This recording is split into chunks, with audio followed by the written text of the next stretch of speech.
Hi guys, let's see and find out what are the energies around you. Today we'll first take the angel messages. What the angels want to guide us, what is the spirit that want to guide us. This is timeless reading. You're finding out the energies roaming around you whenever you're watching this video. And the card is patience. So the spirit is guiding you to maintain patience, trust the divine timing. Everything will come to you at the right time. Things are being working beneath the surface. Five of Swords. There is a change around you. Change is coming.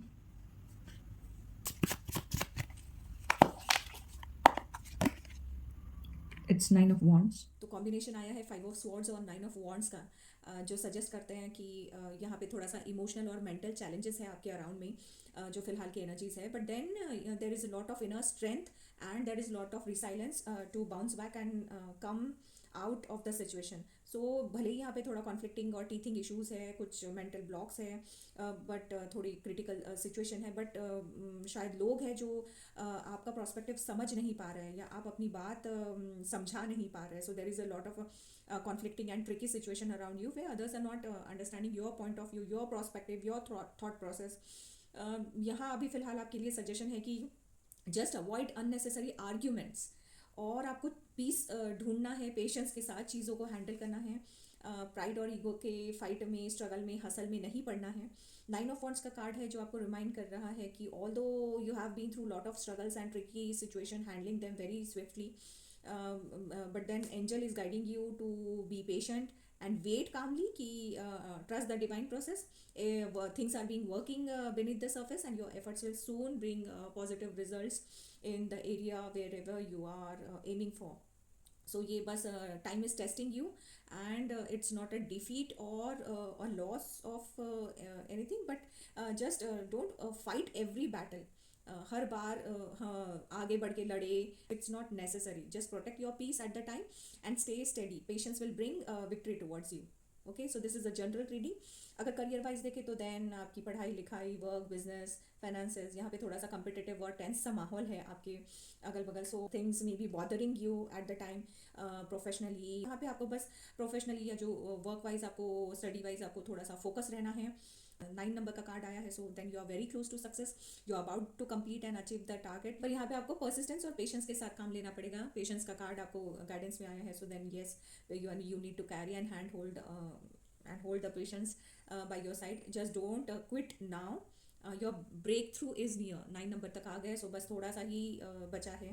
Stand strong and you'll come out. You have already come out too far and now it's not time to give up. So stand strong, stay there.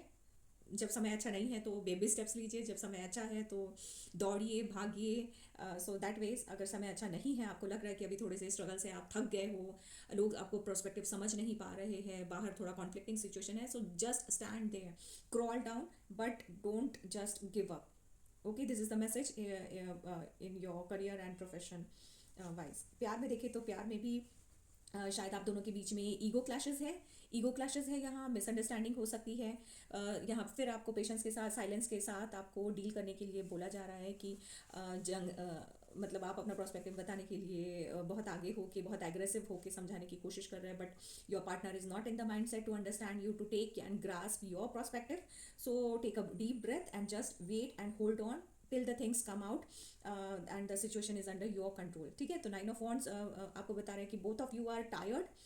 थक गए हैं आप अपना अपना prospective समझा के एक दूसरे को, पर अभी तक केयर करना नहीं छोड़ा. देर is a lot of care deep inside you and there is a lot of love in the relationship. So just hold on. चीज़ें संभल जाएंगी. थोड़े से टीथिंग इश्यूज हैं, बम्पर्स हैं, जिनको आपको पेशेंस के साथ डील करना है.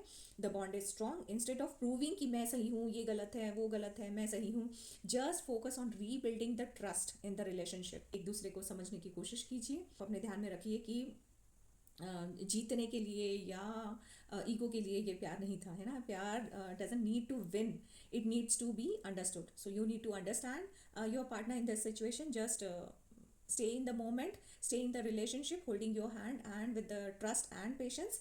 हेल्थ वाइज देखें तो हेल्थ वाइज यहाँ पे थोड़ा सा ओवरवर्किंग है, ओवरलोड है, आप ऑलरेडी थक चुके हैं, स्ट्रेस वाली सिचुएशन है. सो यहाँ पे थोड़ा सा एग्जॉस्ट हो गए होंगे आप, बॉडी पेन, तबीयत ख़राब हो सकती है आपकी, मेंटली आप बहुत ज़्यादा एग्जॉस्टेड या टेंशन में हो, क्योंकि चीज़ें आपके अगल बगल सराउंडिंग में आपके कंट्रोल में नहीं हैं, या लोग आपका पर्सपेक्टिव नहीं समझ रहे हैं, so you are feeling somewhere uneasy and tensed. पर यहाँ पे स्पिरिट आपको फिर यहाँ स्टैंड स्ट्रॉन्ग करने के लिए बोल रहे हैं, पेशेंस के साथ चीज़ों को, हेल्थ को देखने के लिए बोल रहे हैं। सो ये जो तबीयत ख़राब हुई है या हेल्थ वाइज जो भी थोड़े से डिटोरिएटिंग आप जो इम्पैक्ट्स देख रहे हैं, सो ये बिल्कुल टाइम के साथ रिकवर हो जाएंगे। जस्ट होल्ड ऑन, आप अपना काम करते रहिए, अपनी रूटीन को का ध्यान रखिए, रेस्ट कीजिए, मेडिटेट कीजिए, take care of your emotional wellbeing which is very important. Healing will come gradually, and healing is not a race, right? So it's a rhythm. So gently, steadily, patiently you need to move with the things, and just cope up with the situation. But there is nothing to worry. Patience के साथ आपके लिए guidance already है there कि patience के साथ you can restore the harmony. So your calm attitude can heal the environment around you. You have the power. Where words fail, patience speak louder, right? So इस ताने बाने को कुछ यूं बुनते हैं, हर जंग में जीत ज़रूरी नहीं होती, कभी खामोशी भी समझदारी होती, थक कर भी जो डटा रहे मैदान में, वही असली जीत की तैयारी होती। सो डटे रहना है, you need to stand strong with patience and consistency, right? You are very close to achieve your target. So that's it from my side. Stay blessed. God bless you.